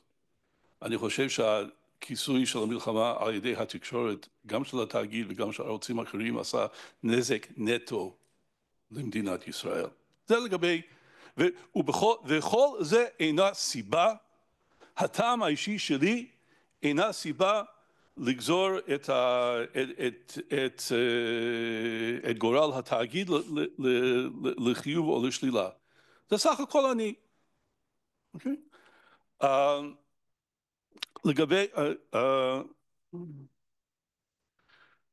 לגבי הדברים שאני כן צורך, אני צורך אותם בשתי סיבות. א', בגלל שאני יכול, וב', בגלל שאני רוצה. זה הטעם שלי. אלו הדברים שאני רוצה לצרוך. אתם תצרכו משהו אחר. Okay? כל אחד פה יצרוך משהו אחר, וזה האופי של שוק התקשורת הנוכחי. עכשיו לגבי, כשמרן, אני שואל את עצמי, האם הדבר, אגב, דוקטור ידלין, אל תדמי לך בנפשך שהמילה חברתי הוא בית מנוס לך. כי בסופו של דבר השאלה היא מה אנשים רוצים לצפות בו ומדוע ומה הטעם שלהם. לא מה שקבוצה של מתמנים על ידי מי יודע מה חושבים שצריכים לעשות להם שטופ, לדחוף להם. אוקיי? עכשיו לגבי מוצרי האיכות של התאגיד, אני שומע שיש מוצרי איכות, אני לא חושב שבשביל זה צריכים תאגיד. אוקיי? אני אתייחס עכשיו לשאלה אחרת בסיבוב הבא אנחנו רוצים להמשיך. אוקיי, אבל אז בהמשך אני אדבר על הצעה אחרת שהייתה לנו. אני בטוח שיש הרבה חברות תקשורת גם גדולות שיהיו שמחות להתחרות עם התאגיד על יצירה תרבותית. תודה. אלדד, הבטחנו לחזור אליך עם ממה אתה לא מרוצה. אם תוכל גם להתייחס בבקשה לשאלה מדוע התאגיד בעצם לא הצליח להבקיע בשני תחומים חשובים, חדשות ותחקירים. דבר ראשון, חלוק על הנחת היסוד, התאגיד עושה עבודה מעולה בחדשות, יש לו לקות חמורה בטלוויזיה, וזה אחת הביקורות שלי. אז ככה, אני לא מרוצה מהשמרנות של התאגיד, לא בהיבט של שמרני ליברלי, אלא בהיבט של הרצון לרצות. אני רואה את זה גם בשני אספקטים, דווקא באספקט אחד שנחשב לאחד מהמקומות שהתאגיד הכי מצטיין בהם, שזה דרמות. אני חושב שהן שמרניות מדי, אני חושב שלאורך ציר הזמן הן נהיו פחות טובות, פחות מעניינות, פחות מאתגרות. אני חושב שיש מעט מדי יוצרים שרובם מתרכזים במרכז ומעט מאוד פריפריה. אני חושב כמו עכשיו אני יכול להאשים את כל העולם, אבל אמנם אני כבר כמעט 3 שנים לא שם, אבל הייתי שם 7.5 שנים, ועדיין כל הדרמות שאתם רואים עדיין מתקופתי, כי השוק בארץ הוא מאוד לא מחונך, לוקח להם בין 4 שנים ל70 שנה לייצר עונה, שזה משהו מאוד ישראלי ולא תקין. והמקום השני שאני מאוד לא מרוצה בו זה באמת החדשות בטלוויזיה. עכשיו, והסיבה שאני לא מרוצה מהם כי זה אותו שטנץ משעמם של 3 אחרי הצהריים, 9:30 בערב, חרטוטים של אותם אנשים שאתה רואה בערוצים אחרים, ובזה התאגיד גם פחות טוב, וגם אפרופו כשל שוק, אז בשביל מה? אני ניסיתי וכשלתי להעלות את שידורי התאגיד ללא מהדורה מרכזית בכלל, כי זה נראה לי מוצר שיש בו רוויה, וזה עוד היה בכלל עוד לפני ה-24, ושערוץ 20 עוד היה בחיתולים, כבר אז חשבתי, אבל כשלתי, מול יושב ראש שבא מחדשות, ומראש מנהל חטיבת חדשות, שגם הם מחדשות, ואנשי חדשות זה אנשים מאוד מאוד מקובעים. אם אתם רוצים פריצת דרך פעם, אל תפנו לאנשי חדשות. הם טובים בדברים אחרים, יש להם באמת את היכולת to execute, בניגוד לאנשי הדרמה שלוקח להם 4 שנים לייצר עונה, הם אלה יכולים לייצר 57 שעות ב5 שניות. אז בסדר, כל אחד עם היכולות שלו. עוד מקום שאני לא מרוצה ממנו, ופה דווקא אני מסכים עם ידידי, אני הייתי חייל בשנות ה-80 בגלי צה"ל. התחנה הייתה גלי צה"ל מאוד אליטיסטית, מאוד גבוהה, מאוד שמאלנית, מאוד ליברלית, וגם שם אז אף אחד לא העז להגיד את דעתו בכל, אני מדבר על אנשי האקטואליה, בכל נקודת זמן. זה איזושהי המצאה של אמצע שנות ה-90 שפתאום זה נהיה סטנדרט. אני לא מחבב אותו, אני חושב שהתאגיד דווקא בטלוויזיה, וזה חלק, דרך אגב זה חלק מהסיבות שאין לו רייטינג, הוא נורא משעמם. למה הוא משעמם? כי אין את ההתכתשויות של דעתי, דעתך, שהתשתית העובדתית שלהם הוא מאוד מוגבל, ואין מה לעשות, שידור מורכב זה קצת משעמם. אז ודווקא בטלוויזיה התאגיד עושה עבודה בסדר גמור, ברדיו ברשת ב' אכן אני פחות מחבב יש לי בכלל תיאוריה, דוקטור יצחק. בהמשך. לא, אבל יש לי את הדוקטורט הבא שלו. טוב, אך בהמשך. אוקיי. לא, יש לי בשבילך משהו, אתה לא מאמין. כן, בסדר. זה מיד. אורנית, בבקשה. אני אמצא צודקת. אוקיי, אורנית. אני חייבת לענות לדוקטור קליין על שני דברים שהוא אמר. קודם כל אתה אמרת זה פחות משנה מה אני צורך, מה אני רואה, כמה אני מכיר, זה בסך הכל אני. אבל דוקטור קליין, אתה לוחש על אוזנו של שר התקשורת, אתה כותב דוחות, אתה כותב ניירות עמדה, אתה כותב הצעות לחוק. גם המכון הישראלי לדמוקרטיה כותב, מה ההבדל? אבל כדאי שהוא יכיר. אז מחובתך הציבורית להכיר את התכנים על מה שאתה כותב, אני חושבת, נדמה לי. זה לא רק אתה לא יושב פה כאיש פרטי. זה דבר אחד. דבר שני, אתה יודע מה, אני חולקת עליך בתפיסת העולם, באמת מהבסיס. אני הייתי רוצה לחיות בחברה שבה אנחנו כן נראה אנשים מכל מיני סוגים. שאנחנו נראה אנשים עם מוגבלות, שאנחנו נראה אנשים יוצאי אתיופיה, שאנחנו נראה אנשים שחיים בעוני, שאנחנו נראה אנשים באמת מכל הסוגים ומכל הגוונים. אבל תעזוב, זה אני, וזה זכותי לחשוב ככה. אבל הכנסת הצביעה על חוק, שזה מה שהוא אומר, שזה מה שצריך להיות שם. אז אולי, כמו שאתה טוען, כנראה צריך לשנות את החוק, אבל אני רציתי רק לומר שאני חולקת עליך בשני הדברים האלה, להמשיך להגיד גם ממה אני לא מרוצה, או שזה יהיה לי... כן, לא באת ליהנות. בבקשה, גם ממה את לא מרוצה. ממה אני לא מרוצה. כדי להגיד ממה אני לא מרוצה, אני רוצה לקחת אותנו, כמו שישראלים נורא אוהבים לעשות, להסתכל על פינלנד. נכון? אנחנו אוהבים להסתכל תמיד על פינלנד. אז במקרה הייתי בפינלנד כמה וכמה פעמים, והייתי גם שותפה בקבוצת מחקר שחקרה את השידור הציבורי בפינלנד. ואתם יודעים מה המוטו של השידור הציבורי בפינלנד, כשרק נכנסים לאתר ה-YLE? השידור הציבורי הוא שייך לאזרחים הפינים. ובעיניי זה בדיוק כל העניין. וזה משהו שהייתי רוצה שהתאגיד יעשה יותר. שהוא ייתן לנו את התחושה שהוא שייך לנו. כי הוא באמת שייך לנו, אנחנו מממנים אותו, נו. אז יותר שקיפות, יותר שיתוף. יותר דיאלוג עם הקהל, ולא רק באופן של בואו תגידו לנו בפייסבוק מה אתם רוצים או לא רוצים. כי השידור הציבורי שייך לאזרחים הישראלים, לא פחות מאשר לאזרחים הפינים בפינלנד. תודה, היה. אני גם אעשה השוואה כגופי שידור ציבוריים עולמיים. מה שאין בישראל בכלל זה, מעבר לשיתוף של הקהל, זה ההכשרה של הקהל. אחד מהתפקידים של, לדוגמה, חברות החדשות הציבוריות ברחבי העולם, זה להכשיר קהלים, למשל בפריפריות מרוחקות שבהם זוכים למעט מאוד סיקור.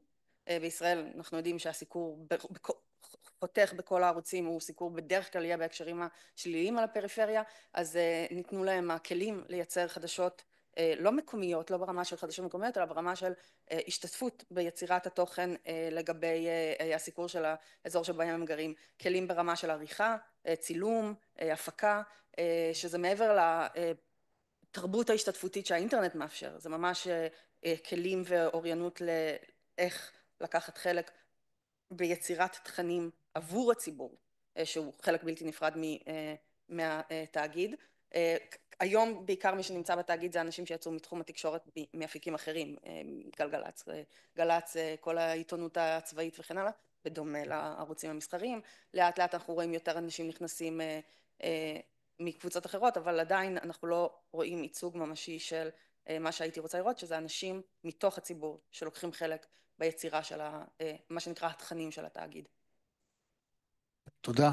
דוקטור קליין, עמיתיך פה חבשו את הכובע שלך ואמרו ממה הם לא מרוצים, האם אתה מוכן לחבוש את הכובע שלהם ולומר ממה אתה בכל זאת מרוצה? אז קודם כל, פרופסור קליין, אני רגיל לאנשים סליחה, משהו. אני חייב שוב לאכזב אותך, ולציין שאנחנו מסכימים ביותר ממה שאת חושבת. השמיעי לאוזניך מה שאלדד קובלנץ אומר, התאגיד הוא אליטיסטי, שמרני, לא כמוני, לא מפוצץ תחנות רכבת, שמרני, לא מחדש, בגלל שהוא מנוהל על ידי, במחילה ממך, אוסף של פקידים לבנים. פקיד מעולה. לא אגיד משהו אישי.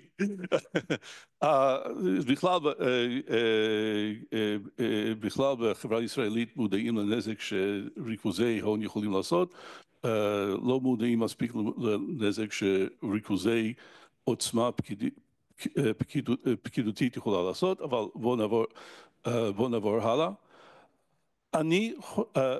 אז אני רוצה לפרסם פה את המוצר שלי, המוצר שלנו. אני חושב שאם ישראל באמת רוצה לעודד יצירה תרבותית, לא מדבר על חדשות באקטואליה, אוקיי? אנחנו הצענו מודל שניקח את ה-250 מיליון שקל האלה, 300 שיהיה, לחלק אותם לחבילות של 10 מיליון לשנה, אוקיי? נוציא אותם למכרז. כולל מכרז, כולל חבילות שמיועדות לפריפריה, לקבוצות, ליצירה באמהרית, אוקיי? להוציא את זה למכרז, להגביל כמה חבילות אדם יכול, גוף אחד יכול לזכות פה. כאשר, נגיד, אני 12, על חבילה של 10 מיליון לשנה, הצעתי 20 מיליון. אוקיי? זאת אומרת, אני חייב עכשיו להוציא 30 מיליון שקל לשנה, לתקופה מסוימת, על יצירה תרבותית איכותית מקורית, אוקיי? זה עושה שני דברים, חוץ מהעובדה ש-12 רוצה להרוויח. א', זה מפזר את היכולת לייצר בתוך החברה הישראלית, וב', זה יוצר איזשהו קשר בין מה שהמפיק מפיק למה שהציבור רוצה לראות, בגלל שהוא יודע שהוא צריך א' לעמוד בסטנדרטים של הפקות מקור, אבל הוא גם רוצה שאנשים יצפו במה שהוא יוצר, וזה יגרום לו לפנות לציבור כמה שיותר רחב עם היצירה התרבותית הזאת. What do you think? תודה. מה? אני אשמח לענות על what I think. איך אתה תבטיח שזה יתפזר? למה שמישהו חדש ייכנס לשוק? אין אנשים עם היכולות הכלכליות והיכולות הטכניות לייצר את התכנים האלה מחוץ למי שקיים כבר במשחק. בדעת? כן, במקרה, כן. יכול להיות. את חושבת שאם יש נגיד קבוצה בפריפריה או אפילו רשות בפריפריה שמוכנה להשקיע, לקבל תרומות ולהשקיע 2-3 מיליון תמורת 10 מיליון. אגב, עוד דבר שרציתי לומר, אני לא רואה שום סיבה שגוף תקשורת ללא כוונות רווח כפי שיש בהולנד, אוקיי? לא יכול לקבל, למה אי אפשר לתקן את החוק כדי שגם הם יהיו זכאים לתרומות לפי סעיף 46א? אני בעד. כי אז זה מטה את התפקיד של השידור הציבורי, להיות עבור הציבור. אז זהו, אז אני כופר ברעיון שכשאתה מקים גוף ונותן לו סמכות, ונותן לו תקציב, הוא פועל בשביל הציבור. הוא פועל בשביל עצמו. אפשר להגיד גם הטעם.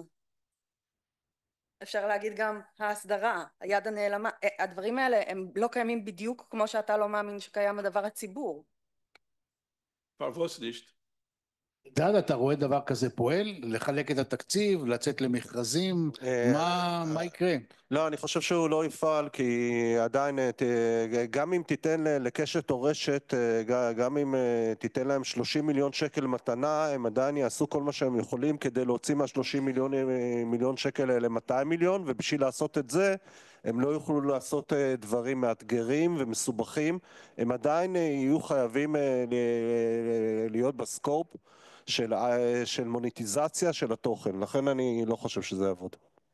אוקיי, אני חושב מוניטיזציה של התוכן זה מוסיף ולא פוגע. כן, אבל זה מוסיף לטעם הקהל, אבל אין מה לעשות, ברגע שאתה מנסה למקסם אותו, הניסיון לפנות להמון, אין מה לעשות, ככל שהמשרד שלך יותר רחבה, אז התוכן יהיה יותר שטוח. אז רגע, אז אתה אומר שאנחנו צריכים להוציא מיליארד שקל לשנה כדי לספק את הטעם של עובדי התאגיד והקרובים שלהם? נו באמת, היה סנטור אמריקאי בשם וויליאם ספרקסמייר, כשאני הייתי ילד שאמר, a billion here and a billion there adds up to money. דבר ראשון זה 700 מיליון, אבל זה לא כולם מגיעים. לא. ה-700 מיליון זה מהמדינה, ועוד 80-90 זה, ויש הבדל מהותי בין 700 מיליון למיליארד. עדיין, אני לא יכול להתמודד עם הטענה הזאת, אני חושב שהמנגנון כל הסיפור הזה של התאגיד זה בכלל מתחום האלכימיה, זה לא מתחום התקשורת ומדעי המדינה. לראשונה בהיסטוריה, אני לא מכיר עוד מקרה כזה, שפוליטיקאים מהימין והשמאל, גלעד ארדן ויאיר לפיד, יצרו חוק שהם מוותרים על הכוח שלהם. עכשיו זה באמת, זה מקרה מאוד מאוד מאוד נדיר, והם בנו מנגנון שיכול להיות שכתוצאה ממנו בחרו אהבל כמוני להקים את התאגיד, אבל לפחות המנגנון הזה יצר חומה, יצר את חוסר היכולת של פוליטיקאים לשים בו את האנשים שהם הכי אוהבים, ומה פוליטיקאים הכי אוהבים? זה אנשים נאמנים, וברגע שאתה מחפש נאמנים, הסיכוי שהוא יהיה גם נאמן וגם מקצועי, הוא מצטמצם, כי זה עניין של תורת הקבוצות, סטטיסטיקה, ולפחות בעניין הזה אני חושב שבמבחן התוצאה עם כל הלקויות התאגיד עושה עבודה טובה מאוד. אני רוצה, כן. אני רוצה להוסיף למה שאמרת אלדד, אני אפילו כתבתי לי באופן ניסי, אז אתה אמרת אלכימיה, זה באמת היה נס, כי אני חושבת ששלושה תנאים שמים בעולם לציבור שידורי יעיל, חזק וככה משרת לציבור. אחד זה חקיקה איתנה, והם הצליחו לעשות חקיקה באופן מפתיע מאוד, חופש מלחצים, ומדובר על גם לחצים פוליטיים וגם לחצים מסחריים, ואחרון חביב זה תקציב הולם ועקבי. אני עבדתי למעלה מ-20 שנה ברשות השידור, ושם בכל שנה לא ידענו מה יהיה. האם יאשרו את התקציב, ועדת הכספים דנה, לא דנה. אני הייתי עוזרת הפקת צעירה ואני הייתי מקבלת את הטלפונים מהפוליטיקאים שמבקשים לבוא להתארח בתוכנית, כשהמשפט הבא היה אומר, ואת יודעת שאני יושב בוועדת הכספים? ומה אתם חושבים, שלא היינו מזמינים אותם? ברור שהם היו מוזמנים, ברור, בכל התוכניות. והדבר הזה שקרה עכשיו, החומה הסינית הזאת, שאולי לא צריך להגיד סין היום, כולם מפחדים מהסינים, אבל החומה הזאת שהצליחו לעשות באמת באופן שקשה להאמין בין הפוליטיקאים לבין השידור הציבורי, זה משהו שצריך לשמור עליו. אלא אם שוב אנחנו רוצים את אותה עוזרת הפקה שתקבל את הטלפונים האלה, תזמינו אותי. אני חושב שלא התייחסנו מספיק לשאלת הפלטפורמות, ואני רוצה קצת להיכנס יותר בזום אין. איך עושים תאגיד מוצלח? זאת אומרת, האם תאגיד מוצלח היום צריך לחשוב על האתר שלו, על אפיק השידור שלו בשלט, או שהוא צריך לחשוב על איך אני מנגן הכי טוב בטוויטר, בפייסבוק, ביוטיוב, ובעצם לחשוב מחשבה שהיא יותר דיסטריביוטד, מחשבה שאומרת, אני כל אייטם לאן הוא מתאים ואנגן אותו בהתאם, ובכלל איך בונים קהלים ברשתות החברתיות ובפלטפורמות. שאלה שלי, האם הפלטפורמות כרגע ממוצות, או באילו כיוונים אפשר לשחק יותר טוב כדי להעצים את האימפקט של השידור בפלטפורמות? אלדד. לתאגיד השידור הציבורי יש שני תפקידים ושני תפקידים בלבד. אחד זה יצירת תוכן והשנייה זה הפצת התוכן. ויש תקציב נתון, ובכל רגע נתון, בכל שנה נתונה, בכל עשור, בכל טיים פריים שתבחרו, הוא צריך למקסם את כמות ואיכות התוכן ואת כמות ואיכות ההפצה. אני לא חושב שיש משהו אקסקלוסיבי שהתאגיד, וגם זה עניין של התפתחויות טכנולוגיות וטרנדינג תרבותיים. אני באמת, אחד מהדברים שאני הכי מחבב בתאגיד זה באמת האתוס של דיגיטל פרסט. אני חושב שפה התאגיד לא הלך עד הסוף בעניין הזה במרוצת השנים. מה חסר? אוקיי, אפרופו שינוע תקציבים, כל הבלוק הזה בין 3 אחרי הצהריים ל9:30 בערב, שזה אקטואליה ואקטואליה ואקטואליה ומהדורה המרכזית שמאוד מאוד יקרה, אני חושב שצריך למחוק אותה, סליחה, את כל הרצועה הזאת, ולשנע את הכסף ליצירת תכנים דיגיטליים עם אוריינטציה או חדשותית או מעולמות הרחבת הדעת. אני רוצה להגיד משהו לגבי הפלטפורמות. בכל העולם מתלבטים בעניין הזה של פלטפורמות ושידור ציבורי, ולמשל באירופה הרבה מאוד מהמדינות עשו החלטה מושכלת שלא מעלים את התכנים לרשתות המסחריות, מתוך מחשבה שאכן זה רכוש ציבורי וזה לא צריך לספק את התכנים, לא צריך לתת אותם לכל הקונגלומרטים האלה אבל אותן מדינות באמת גם דאגו, למשל בריטניה עם האייפלייר שלהם וכל אלה, הם דאגו לאיזושהי פלטפורמה חלופית כמו שעשה התאגיד. אני חושבת שהפלטפורמה הזאת צריכה לגדול ולהתפתח, ואפרופו את צודקת. אוקיי, תודה. אני חושבת שצריך להשקיע בזה יותר, כי אחד באמת הערכים המרכזיים של שידור ציבורי זה אוניברסליות, כלומר שהתכנים אמורים להגיע לכולם ובכל זמן, וזה אפשר לעשות באמת רק בפלטפורמות דיגיטליות. כרגע כנראה שאין לנו ברירה אלא להמשיך עם היוטיוב והפייסבוק והאינסטגרם. יש ברירה. יש ברירה? כן. אוקיי, טוב, אז את רואה יותר פיתוח של האפליקציה? כן, אני חושבת שצריך להשקיע בזה הרבה יותר. לאילו כיוונים? אני חושבת שהיא צריכה, קודם כל שיהיו בה הרבה יותר תכנים, אין ספק. אני חושבת שבסופו של דבר כל הארכיון צריך לעלות אליה. כרגע יש בה מעט מאוד תכנים של הארכיון, וגם הארכיון הוא שלנו, סליחה, אנחנו שילמנו עליו, נכון? אז הוא צריך להיות פתוח לכולם וצריך לעלות את כל הארכיון לשם. אני חושבת שכל הממשק צריך להיות קצת יותר נוח ויותר מזמין הוא לא נורא מזמין, בעיקר בטלוויזיה החכמה. קטסטרופה. טוב, אתה אמרת, אני לא צריך להגזים, זה לא קטסטרופה, אבל יש מקום לשיפור. הכי דרמטי. צריך, כן, דרמטי. יש מקום לשיפור, אני מסכימה, ובאופן כללי אני חושבת שככל שיהיו שם יותר תכנים, זה יהיה יותר נגיש לכולם, גם לאנשים בלי אוריינות דיגיטלית מאוד מאוד משוכללת, ככה התאגיד יעשה את עבודתו. אני מסכימה עם מה שנאמר, אני רוצה להוסיף באופן ספציפי משהו שלא דיברנו עליו, זה רדיו דיגיטלי. הפתע דוקטור קליין לדעת שקראתי את הנייר עמדה שלו על הנושא ואף הכנסתי אותו לדוח השידור הציבורי. אתה כתבת על רדיו דיגיטלי. בישראל מי שיודע יש, או יודעת, יש טווח מאוד מאוד מצומצם של תדרים בשידור ארצי. השידור הציבורי יש נתח גדול מהם, שאר התדרים... מהמם, אני אשלח לך את זה. תשאיר לי את האימייל שלך. אני חושבת שהתאגיד צריך לעשות לובי טכנולוגי. למעשה כשמכוניות מגיעות לישראל מוסר מהם הרכיב האירופאי שקיים כדי שלא יקלטו רדיו דיגיטלי.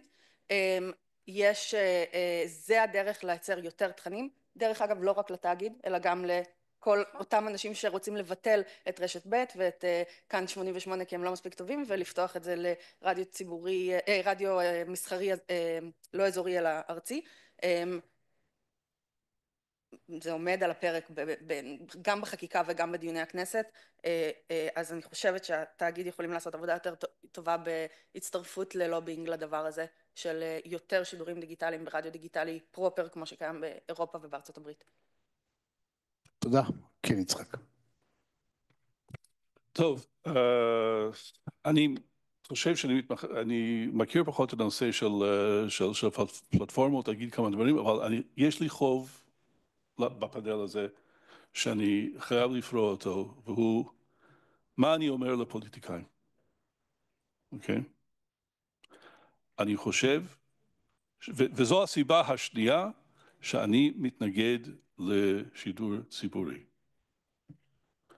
אני מתנגד לחובות שהחוק מטיל על משדרים מסחריים.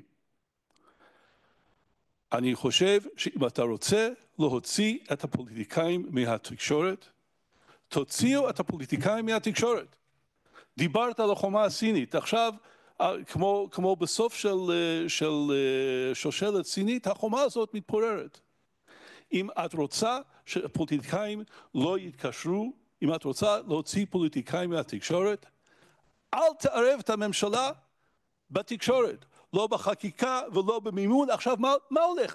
אני הייתי לא מזמן בישיבה של ועדת כלכלה בנושא החוק של קארי, רגע זה החוק של קארי או של טלי, אוקיי? וזה שבסופו של דבר מה שהולך שם הוא מה התקציב של התאגיד עכשיו?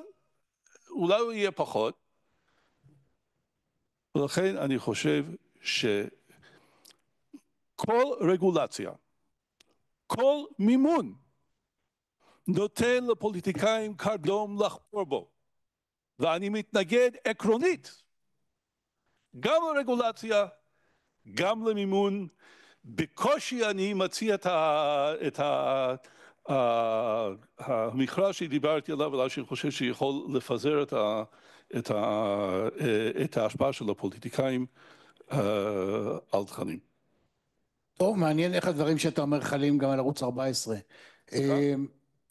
איך הם חלים גם על ערוץ 14? מה הבעיה? מה הבעיה?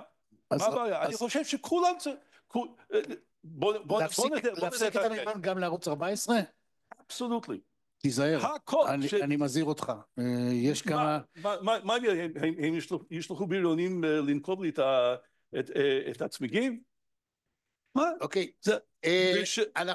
אחד המקרים הבולטים ביותר של פוליטיקאים שלוחצים על המערכת זה מה שהם עשו עם ערוץ 20, סליחה, 14.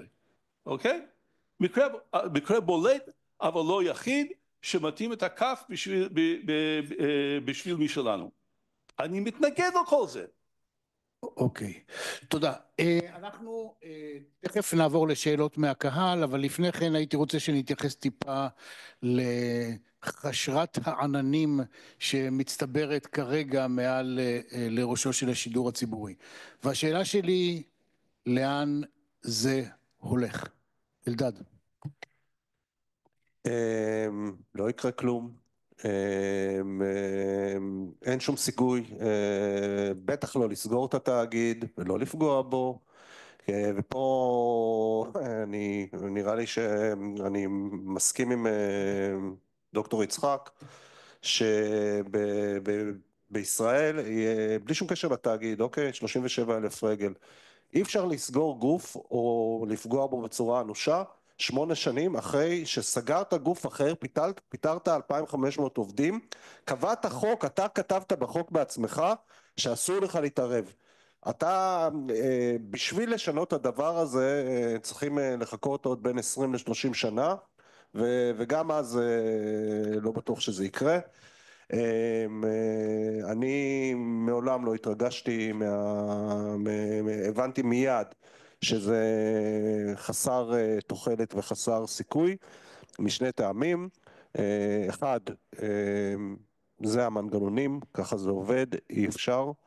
והסיבה השנייה שהשלטון עשה את זה מאוד גרוע, אני נותן לו ציון 2 בניסיונות להרע לתאגיד. הוא בחר באופציות הכי פופוליסטיות, הכי לא אפקטיביות. הייתה לו את האופציה החוקית להשתלט על התאגיד, וזה היה לגיטימי לגמרי. הוא היה דרך ועדת איתור, דרך אבל לשחק בחוקים של המשחק, והוא כשל בזה, ולכן מעט מאוד יקרה לתאגיד. אני מאוד מאוד לא מודאג. גם לא מהמועצה שעכשיו שר התקשורת מתחיל למנות? ראית שהוא מימינה, הוא במשך 2 מנסה למנות ועדת איתור ולא מצליח. עכשיו גם פה זה שילוב של חוסר הבנה של המגזר הציבורי ואיך משחקים בו ואיך משחקים באקוסיסטם הזה. והסיבה השנייה שפה אני מקווה שלא האינטלקטואליות יחבטו בי, אני כן מסכים עם חלק מהטענות של קהלת. המערכת תמיד תגן על עצמה, בטח אם היא מערכת שיש בה כוח, וזה לא אקסקלוסיבי לא לימין ולא לשמאל. הכוח משחית, בין אם אתה ראש הממשלה מעל 8 שנים, בין אם אתה במערכת המשפט ואתה מקבל תנאים עודפים ובלתי מתקבלים על הדעת ומקבל כוח בלתי מוגבל, וגם בתקשורת. תודה. אורנית, מה העתיד לדעתך? קודם כל אני מוכנה לקנות את האופטימיות שלך אלדד, ואני גם מאוד מקווה שאתה לא ייקחו אותך כיועץ בשכר להסביר איך כן עושים את זה. לא, נפגשתי עם קארי פעם אחת, אמרתי לו שאני לא רוצה ממנו כלום, וזה שהוא מתנהל בצורה לא תבונית. הוא איש מאוד אינטליגנט דרך אגב. לא אמרתי שלא, אבל אני לא ממש בטוחה שאי אפשר לסגור. כשאני נכנסתי לרשות השידור אי שם בשנות ה-80 אמרו לי עוד שנה שנתיים סוגרים, וכולם אמרו לא, ברור שלא, וזה בסוף זה קרה וסגרו. אני לא יודעת אם כל כך מהר אפשר לסגור שוב, אולי כן אולי לא, אבל הנזק ממשיך לעשות, והנזק נעשה כי אנחנו יודעים שאנשי תקשורת לא צריכים לחכות שיסגרו אותם. אנשי תקשורת כמו כולנו חשים את אקלים הדעות ולפעמים גם מצנזרים את עצמם כדי לשמור על עצמם. מי שפועל בפרקטיקה הזאת לא ראוי למקצוע. בסדר, אבל זה קיים, נו, אי אפשר להתכחש בזה. סבבה, אבל אי אפשר לטעון שמצד אחד קיבלנו כל עם ישראל את המתנה הזאת מהפוליטיקאים, ואז להטיל עליהם את האשמה שאנחנו מתקפלים כי אנחנו מפחדים. אוקיי, בבקשה רונית, תמשיך. זהו? אוקיי, איה. אני רוצה להתייחס לשני דברים. אני לא זוכרת מה הייתה השאלה, אבל כתבתי לעצמי את התשובות, אז הן רלוונטיות. השאלה הייתה העתיד, מה הולך לקרות? דבר ראשון, אני יותר קרובה לאלדד מאשר לאורנית בהקשר הזה. אל תפרדי ממני בבקשה, יש גם את תקדים בג"ץ של אגודת העיתונאים שלא כל כך מהר, כאילו שמענו שלא מתייחסים לבג"ץ בימינו, אבל לא כל כך מהר אפשר להתעלם ממנו, שהוא מונע באיזושהי רמה יחסית גבוהה את כל ההצעות שהיו עד עכשיו של 5 אנשים שונים. החוק אבל הוא לא רק עניין של חקיקה. הצעת חוק הוא לא רק בסופו של דבר אם הביל יתקבל או לא יתקבל, הוא משרוקית כלבים, הוא מסמן שיח. הצעת חוק היא דרך לסמן גבולות לגיטימציה בחברה, למי נכנס למה שהקואליציה מסכימה איתו ומי לא, בין אם הקואליציה הציעה את החוק ובין אם היא לא הציעה, בסופו של דבר היא מעבירה את החקיקה.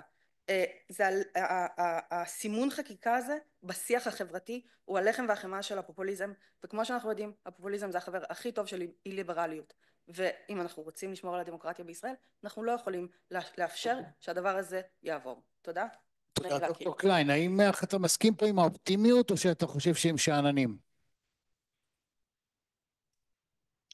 שאלה האופטימיות הכוונה, האופטימיות הייתה שהתאגיד ישדר. דבר ראשון, מר קובלנץ, אני רוצה לחלוק עליך לגבי החוכמה ושיקול הדעת של היוזמות של פוליטיקאים מהליכוד.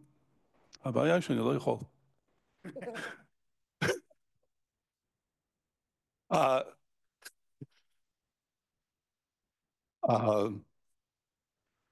האמת היא שנכנסתי לכל הסיפור הזה בגלל הדעה שלי על השידור הציבורי, וחשבתי כלומר, באנגליה יש את הוויכוח הזה סביב ה-BBC כבר 30 שנה, אז אוקיי?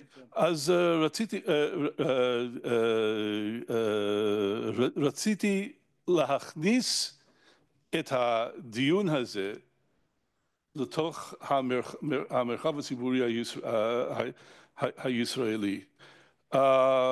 בלי ציפייה שזה יביא לשינוי בזמן הקרוב, אוקיי? אבל כשאני מסתכל על המצב, אני יותר קרוב לדעה של דוקטור קליין. אני לא חושב שהולכים לסגור את התאגיד. דוד ביטן הבהיר שזה לא קורה.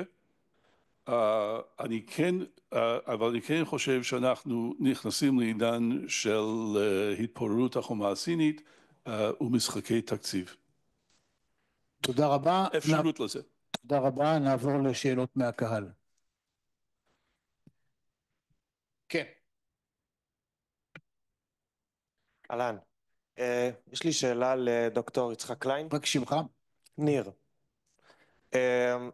אני מבין את הטיעון למה הציבור לא צריך לממן תוכן תרבותי, אבל בנושא של תוכן אקטואלי, ניקח לדוגמה, יש סדרת כתבות של כאן 11, קוראים לה לדעתי ארץ עיר, שעוסקת בכל מיני בעיות. כל כתבה זה על עיר אחרת, על עירייה, על הבעיות שם, זה שחיתות בשלטון המקומי. כן.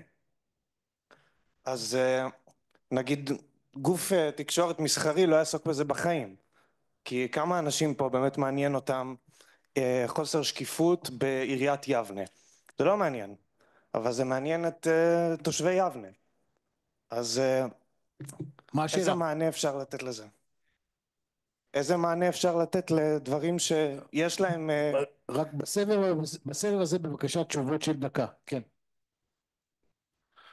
תשמע, אתה מציין סוגיה ספציפית, אוקיי? על כל סוגיה שתציין, יש 10 סוגיות שלא ראית עליהן תוכניות, ואף אחד עדיין לא עסק בהן בתאגיד השידור, ולכן אני שם את יהבי על ריבוי קולות, ריבוי יוזמים, ולא על התאגיד. טוב, אני יכול להגיד לו יותר מזה, בגלל שזו הסיבה השלישית שאני מתנגד לשידור ציבורי, והוא הרעיון ששידור ציבורי יהיה אותו גוף שפועל באיזון ובחסר פניות, זה פשוט לא נכון. זה בובלמיינדס, זה חלומות באספמיה. אני לא דיברתי על איזון, אני דיברתי על נושאים נקודתיים שאין להם איזשהו אינטרס מסחרי. אז יש אלף כאלה, חלק שהתאגיד כן מטפל בהם, הרוב שהתאגיד לא, ולכן אני שם את יהבי, כפי שאמרתי, קודם כל תושבי יבנה, אני לא חושב שהם מטומטמים, אני בכלל לא חושב שהציבור מטומטם, אני יותר שם את יהבי על יוזמות מקומיות, פרטיות זה גם יכול להיות ללא כוונות רווח, עם מגוון רחב מאוד של אג'נדות. שאלה הבאה. כן, בבקשה. שמך. גאיה.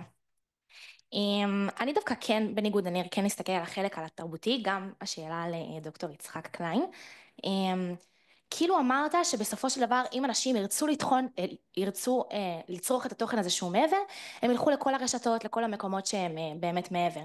אבל מרגיש לי שאנחנו כאילו בעידן שכבר הכל מאכילים אותנו בכפית, אנחנו כבר די כחושים, אנחנו רגילים שכבר מפרשים את הכל בשבילנו, ומה שמוצג בטלוויזיה בסופו של יום זה מה שנצרוך. אז אתה לא חושב שקצת נעלמה הזיקה הזאת לתוכן שהוא מעבר, לאנשים שבאמת באופן אמיץ, כאן 11 באופן אמיץ מביא דעות, שאני בסופו של דבר לא חושבת שהייתי מתעסקת בהן, אם הן לא היו עולות בכאן 11. הם עושים את זה גם בצורה נורא יפה, ובצורה שכן בן אדם יכול לראות תוכנית אחת ולהסכים באופן מלא עם כל מה שעולה בתוכנית הזאת, ותוכנית שנייה אני צורכת על הטלוויזיה. אז לאן נעלמה הזיקה הזאת לתוכן כזה? דוקטור קליין, מנסים לשבור לך את הלב. כן. הצלחתי? תראה, אם את מבסוטית, סבבה. אני לא חושב שבשביל זה כאן 11 צריך להיות ממומן על ידי הציבור. אני לא יודע מה כל אחד פה צורך. אני העדתי בעצמי שאני לא צורך את התכנים האלה מכאן, אני צורך, אני לא רואה את האח הגדול, דברים כאלה, אוקיי? מצד שאני חושב שיש דברים מאוד מאוד יפים, קטנים יחסית. אחת ההשקעות הטובות ביותר שלי, לא בישראל, הוא בפרי פרס בארצות הברית. אני קובע את מה שאני רוצה לצרוך, והטעם שלי, כמו הטעם שלך, זה לא האח הגדול. תודה. שאלה הבאה. כן, בבקשה, שמך. נעים מאוד, קוראים לי שיר גוטליב. אני לא סטודנטית לתקשורת, אני מעריכה לשונית, אז באתי קצת מהצד. דיברתם כל אחד ודעתה לגבי הזדמנויות של השוק, והשוק יחליט וכל הדברים האלה. אני כסטודנטית מאמינה שהשכלה זה צעד קריטי לעשייה, ובטח ליצירת תוכן ביקורתי ואיכותי. יותר טוב את זה? סבבה? אני לא שמעתי. אוקיי. טוב. אני בעד השכלה באופן כללי. בטח כשאני כאן. מאוד קונטרוברסלי. אוקיי. השאלה שלי היא איך אפשר לבסס פיתוח אמיתי מהקצוות החברתיים כדי ליצור דורות חדשים של נשות תקשורת, או מה הצעדים שלכם כשאתם אומרים שוק חופשי ומכרזים ותנו לציבור להחליט, איך אפשר לבסס באמת השכלה אמיתית שתוביל אחר כך לשחקנים חדשים בתוך התעשייה. אלדד, תענה על זה בבקשה. לא כל כך הבנתי את השאלה, את יכולה לחדד? כן, בטח. כן. אני למשל מנהלת שידורים אחרים של תחנת הרדיו כאן באוניברסיטה, רדיו BTU, ואני מתעסקת הרבה בשאלה איך אני מכשירה את השדרנים והשדרניות הבאים, בידיעה שהם לא הולכים להישאר כאן, שהם הולכים להיכנס לתוך התעשייה הנהדרת שאתם מדברים עליה. אז אני שואלת אתכם כאנשי תעשייה, מישהי שלא לומדת תקשורת, אני לומדת עריכה לשונית, אני בכלל מהצד השני של הספרייה, לא קשורה, איך אני יכולה להיכנס באופן כן ואמיתי אל תוך התעשייה הזאת, אם אני לא מתקמבנת על גלי צהל או הקורס של התאגיד, או לקבל מכרז חופשי במרכאות, כי לדעתי הוא לא חופשי. את שואלת איך מפתחים מקצועיות כאן. לא, היא שואלת בפרקטיקה. איך התעשייה הזאת? איך אני מקבלת הכשרה? כן. כן, כן. כן, זה התפקיד שלנו. אנחנו שתינו עובדות בחוגים לתקשורת. אני במכללה האקדמית הדסה יש לנו, אני חושבת כל שנה בערך 7 או 8 לפחות סטודנטים שנכנסים לעבוד בתאגיד למשל, או ב-N12, לכי ללמוד תקשורת, נו. תמורת תקשורת אנחנו נקבל אותך. גם במחלקה לתקשורת יש כל שנה כ5 סטודנטים שלנו במסגרת הפרקטיקום נכנסים לעבוד בתאגיד בדרך כלל בדיגיטל, וחלק גדול מהם נשארים בדיגיטל בכאן. ואני יכולה להשעות עוד קצת. להוסיף למה שאמרת, שהשכלה היא הדבר שמנבא את היכולת שלך להשתלב בתחום הזה, אז היא לא רק מנבא את זה, היא מנבא גם את היכולת של הילדים שלך. אז שתדעו לכם שזה מנבא ללמוד תקשורת. כן, אבל אני למען ההגינות והיושר האינטלקטואלי, גל"צ זו המצאה ישראלית, ואני בוגר גל"צ, אבל הייתי עורך מוזיקלי, לא הייתי עיתונאי, אז מבקש להעריך את זה.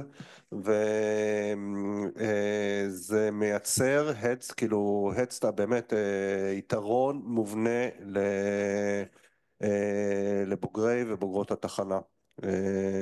אי אפשר להתעלם מזה. אם אני לא מתקמבנת על גלי צה"ל או המחלקה לתקשורת ואני באה ממקום אחר ואני ברצון אמיתי רוצה להשתלב בתוך התעשייה, דיברתם על מכרזים, איך באמת אני נכנסת לתוך הסיפור הזה? לא חובה לענות, אבל שאלה. לא, אני עונה לך באופן הכי כן ואותנטי שאני יכול. זה כמו להיכנס לכל תעשייה אחרת. אם אתה לא, מי שהיה ב-8200 סביר להניח שהוא ייכנס יותר בקלות להייטק. אם היית בגלי צה"ל סביר להניח שתיכנס יותר לתקשורת. זו המציאות. והדרך היא לרצות את זה מספיק בשביל לפרק כל קיר עד שתגיעי לשם. אני משתדלת, תודה רבה. אני רוצה לספר לך שנייה סיפור של בוגר שלנו במכללת הדסה בחוג לפוליטיקה ותקשורת, שמו סולימאן מסוודה. סולימאן בא אליי בשנה הראשונה, מבוא ללימודי תקשורת, ואמר לי, אני רוצה להשתלב בתקשורת, מה אני עושה? אמרתי לו, הדבר הראשון, תיכנס יום יום לאתר של התאגיד ותראה מה מחפשים, תגיש פשוט לכל תפקיד אפשרי. הוא התחיל באמת בתפקיד מאוד קטן של קשה ומהר מאוד עבר למשהו אחר וכן הלאה, אבל תעשי את זה. שאלה הבאה בבקשה. אני לא עניתי על זה. אני אגיד, קודם כל אני מצטער שאין לנו מחלקת תקשורת, הייתי יכול לבוא לשווק אותו פה, אבל אני חושב שהתשובה שלי לשאלה שלך היא ביזור תקציבים, ביזור כספי פילנתרופיה, ביזור הזדמנויות. לא בטוח שזאת השאלה, כי השאלה פה היא על איך נכנסים. אני חושב שהיא מדברת על השכלה, אבל היא הזכירה השכלה, אבל היא מדברת באמת על ניסיון. הקשר היה קונקרטי. שאלה הבאה, בבקשה. כן. היי, קוראים לי יונתן. השאלה שלי למר קובלנץ, כמובן שאר חברי הפאנל. בהיסטוריה שלך באמת כמנהל גלי צה"ל, בראי עידן הרדיו המודרני ועידן הסטרימינג, בו לכל אחד יש תחנת רדיו משלו בטלפון, והרדיו מתואר די בגסיסה בעיני חלק, אבל עדיין לאומנים ומאזינים כאחד חשוב מה מושמע ברדיו, אז מה אתה חושב שתפקיד הרדיו במוזיקה ובעסקי המוזיקה? והאם אתה חושב שהמחאות שהיו סביב השינויים והרפורמות שלך היו קורות היום? איזה יופי של שאלה, תודה, כן. כן, יש לי יכולת לא ברורה למשוך אש, אני כזה חמוד, אני לא מבין את זה, אבל אוקיי, אז בואו נשייט בהיסטוריה, כמעט 25 שנים אחורה, השנה 2000, משהו כזה, מתחילות השמועות על פריצת האינטרנט, ואז כבר מתחיל מסע הספדים של הרדיו הלינארי, ה-RF. למה לכל הרוחות שאנשים ייתנו למישהו לבחור שירים שחלק הם אוהבים וחלק הם לא אוהבים, ותוך כדי במקרה הגרוע משדרים להם מלא פרסומות, ובמקרה לפעמים לא פחות גרוע יש איזה שדרן שמרגיש צורך נפשי לשתף אותם במה הוא אכל לארוחת בוקר. אבל אז התרחישים היו מאוד אפוקליפטיים, דרך אגב, שתוך 5 שנים לא יהיה יותר רדיו, ואז ב-2005 היה עוד גל, ב-2010 עוד גל. עכשיו, היום במקרה התפרסם ה-TGI שהציג ירידה בהאזנה לכלל תחנת הרדיו, אז כן, יש תהליך, התהליך הוא הרבה יותר איטי ממה שכל המלומדים ואנשי המדיה סברו, ואני חושב שעדיין ברדיו הישן, שזה דרך אגב מבחינתי היה אפשר לעצור את ההתפתחות האנושית ברדיו, כל מה שבא אחר כך, כולל טלוויזיה ודיגיטל, זה תקלה בעיניי. הרדיו זה הרדיו ורדיו מוזיקה זה... ואתה מדבר אחרי זה על שמרנים ומיושנים. בדיוק, אני פקיד. ואז עדיין יש משהו במערכת יחסים בין צרכן לבין הדבר הזה שאתה פותח, אלמנט ההפתעה, אלמנט החידוש, שאף ספוטיפיי ואף AI לא יכול לספק לך, כן תהיה ירידה, אבל כן תפקיד הכוח של הרדיו מאוד מאוד מאוד ירד. עכשיו לא צריך, פעם אי אפשר היה לשרוד בלי רדיו, והיום אפשר בהחלט. מישהו רוצה עוד להגיד משהו על הרדיו? אנחנו אומרים הרי במחקר כתוב שאף מדיום חדש לא הורג מדיום ישן, זה כתוב בתיאוריות. דיברתי לאחרונה עם עורכת ידיעות אחרונות, היא שאלה אם אני יכול לתת לה את זה בכתב.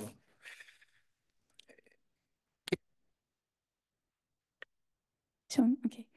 היי, קוראים לי זוהר בשן. דוד שלי, זיכרונו לברכה, היה בערוץ 12, קוראים לו סגי.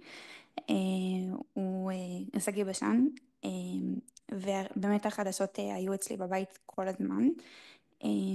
ומשהו שלי חשוב להביא זה סגי היה מקיבוץ, זאת אומרת שהערוץ הראשון כאן היה בעצם מה שהוביל אותו לתקשורת. עכשיו ערוץ כאן בעצם מה שהופך אותו לכל העניין הזה הציבור, זה נגיד למשל דוגמה שאני רוצה להביא, זה שוב גם מעולם הבידור, זה האירוויזיון. אז בעצם כשאנחנו שולחים לשם נציג, אז אנחנו בעצם מביאים מישהו מכולנו בעצם. אז מה שרציתי לשאול זה באמת את כולכם, מה היתרונות ומה החסרונות של כן להביא מישהו מכולנו, שנגיד אני יודעת שסגי, כשאני כאילו, כשהוא היה בחיים, כשדיברנו על העניין הזה שהיה ערוץ אחד, עץ אחד שהצמיח את הכל, כשכולם בעצם, רגע סליחה, כשכולם, קשה לי לדבר עליו, כשהוא בעצם, כשאתה הצמחה של העץ הזה, מאיפה זה, מאיפה זה, רגע. רציתי להגיע לסימן שלה. לא, אני מציע שתתמקדי באירוויזיון ואז נוכל לענות לך דרך זה. לא, פשוט כל העניין הזה של כל העניין הזה של הנציג באירוויזיון שלנו, שזה התחיל בעצם מהערוץ הראשון, משם זה צמח והביא את כולנו בעצם לנציג אחד, כי זה בעצם אירוע שקורה כל שנה שמייצג את כולנו. אז מה היתרונות ומה החסרונות של כאילו אם זה יהיה תפקיד האירוויזיון? כן. אני רק רוצה להעיר שכששולחים מישהו לאירוויזיון, זה לא מייצג את כולם, זה לא מייצג לפחות 30% מהציבור הישראלי, אני בתוכו.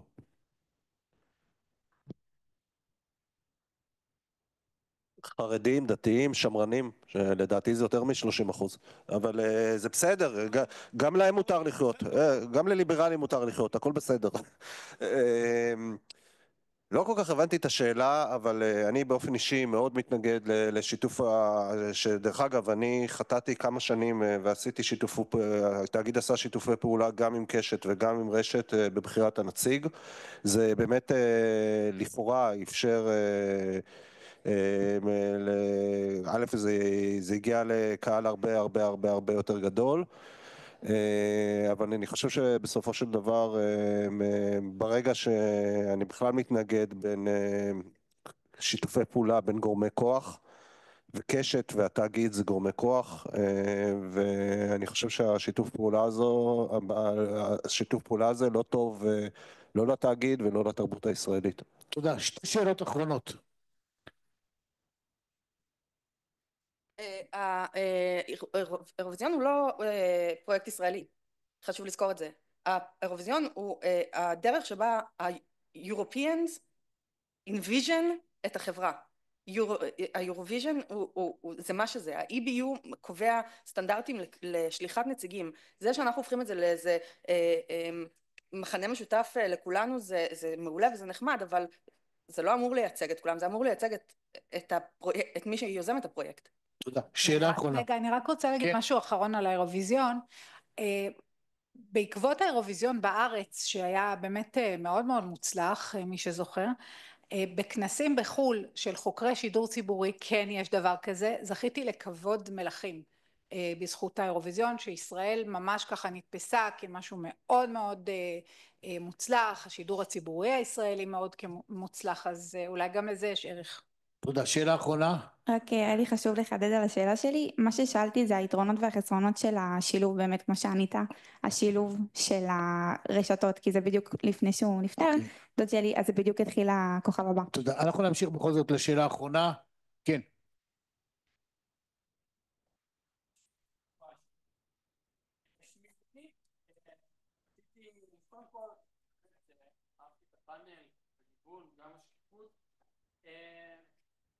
תראו, אין פרי פרס, אנחנו לא בארצות הברית עוד, אני שמח, אני בעד. גם שם אין. בבקשה תגיע לשאלה כי אנחנו צריכים לסיים. אני בסופו של דבר רוצה להבין איך אנחנו מאפשרים באמת להגיע לקהל, זאת אומרת אם אנחנו באמת חושבים על רעיון של מכרזים, זה נשמע איזשהו משהו הגיוני, בסופו של דבר אם יש תקציב של כסף ואתה רוצה לחלק אותו באופן שוויוני, אתה רוצה לתת מכרז הגון, ולפני זה, בשביל לעשות מכרז הגון אתה צריך להבין איך אתה מגיע לקהל, השאלה היא איך אתה מביא את השקיפות, ואיך אתה מביא להבין מה הקהל באמת רוצה, ואיך אתה מביא שקיפות לעולם של מכרזים, כי אם אתה מעלה איזושהי סוגיה חדשה, אנחנו רוצים עכשיו להאמין בה, כי אנחנו יודעים שיש איזשהו כאוס סביב עניין המכרזים, אז איך אפשר לפשט את זה? להביא עוד אינפורמציה. אלדד, אתה מוכן לענות על זה בקצרה? לא כל כך הבנתי את השאלה וזה אשמתי, אני אחרי שעה בפאנל יש לי קריסה מוחית, אז אפשר לחדד את השאלה? אולי זו שאלה יותר אליך. אוקיי.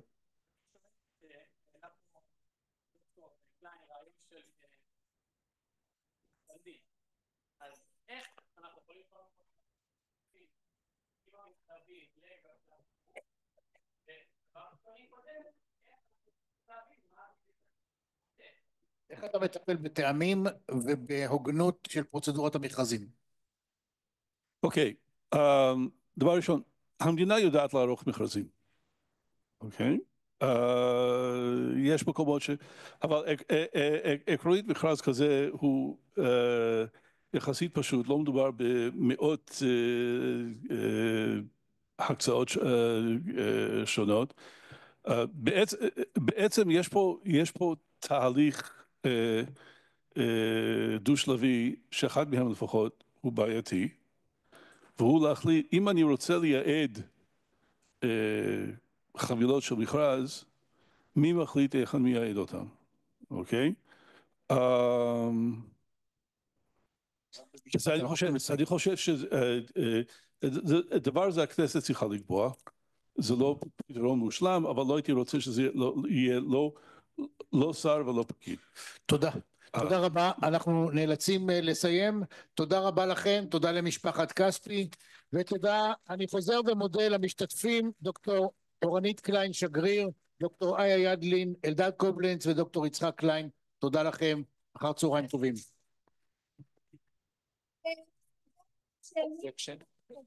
בואו לעזור, אנחנו נביא את הדברים להחלטה.